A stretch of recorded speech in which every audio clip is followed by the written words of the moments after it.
once again, back in Juma, or still in Juma, but just back on the game drive, and looking forward to this afternoon out here with you as our guest, and also with Rob on the camera, and Haley back at the live control center, and myself, I'm Peter, and we're going to just do what we do, look around out there, see what's moving around. I hope you enjoyed those nyala a bit earlier, if you managed to join us just before the drive, and we're going to keep our eyes open. Maybe, who knows, Karula might still be around. We're going to see how it looks later on in the afternoon, and just see what else goes.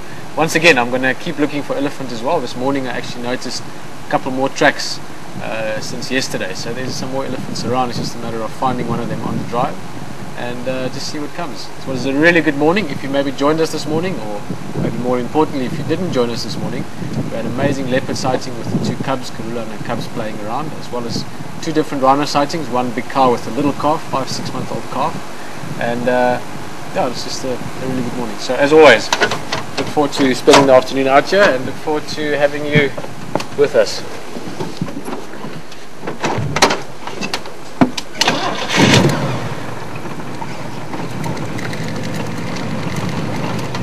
A bit.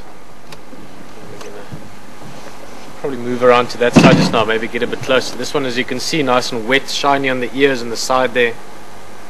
Obviously quite warm, and decided to have a nice mud bath.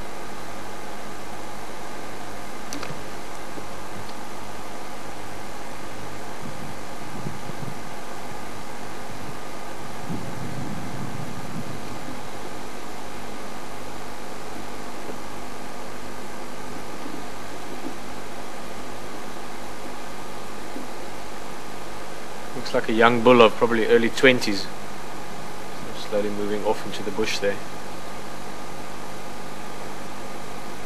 Just the way he stopped now, you see the ears are slightly tilted up and slightly open.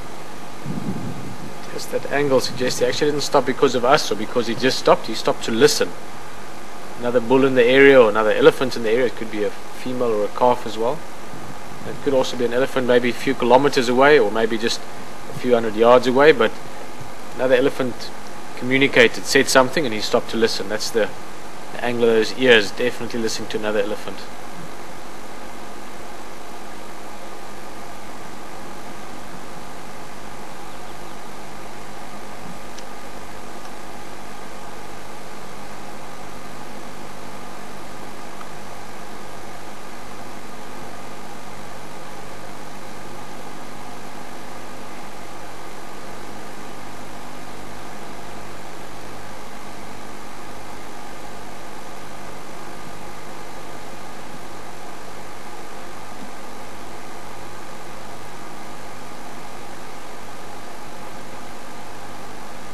Actually wonder sometimes these elephants have got the ability to communicate over really long distances. They can communicate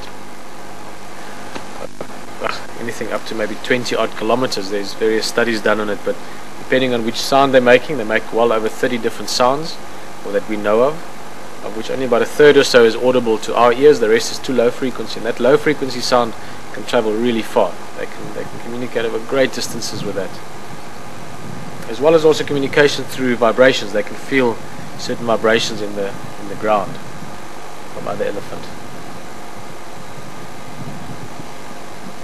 Oop. It looked funny, it looked like he almost tripped over a log there. We're going to move around. There is a little track on that side. Let's just see how relaxed this guy hopefully stays, and we'll see if we can get a bit closer to him.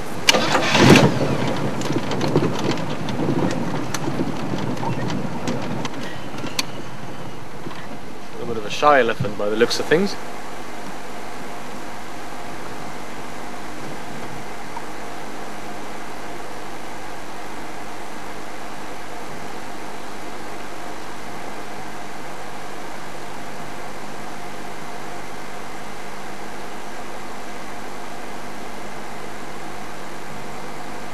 Something next to the car here.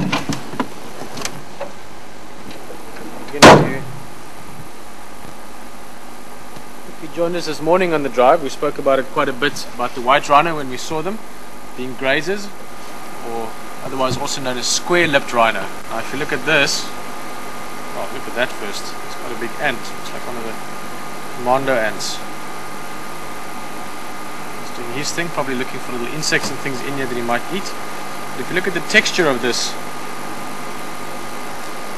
you can see nicely it's sort of very fine grass. The wind just taking it away quite nice and easy. If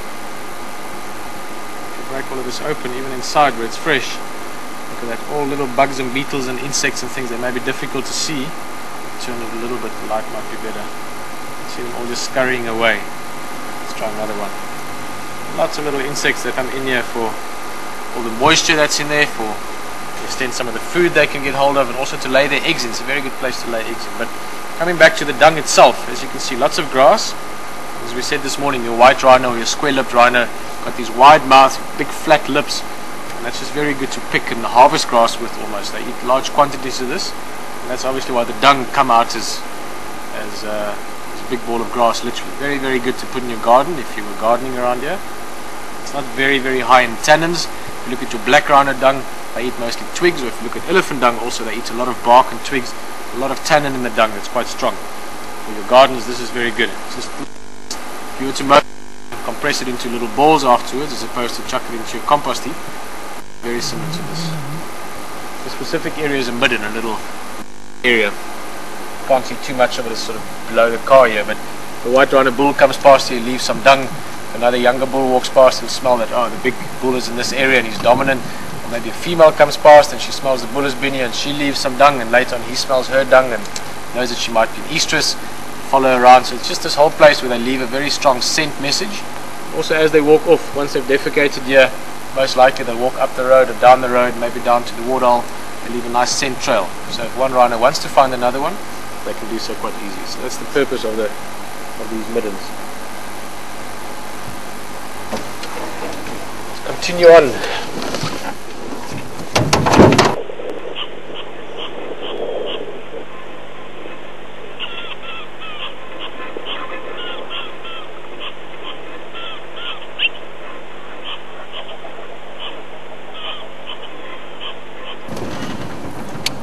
Look at that.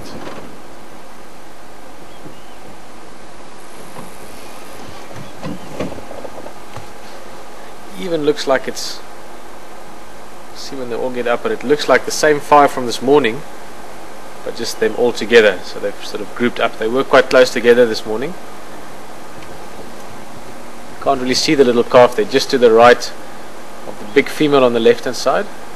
Well, now behind the one that stood up, you'll see the calf's ears peeking out now and again.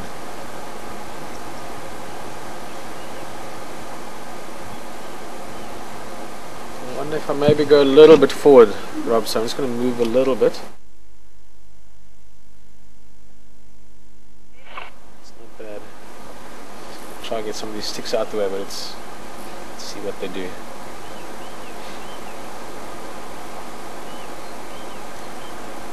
The little calf seems to be very shy. Maybe it's a little bit camera shy still, or not keen on us seeing it. It's again behind the adults there.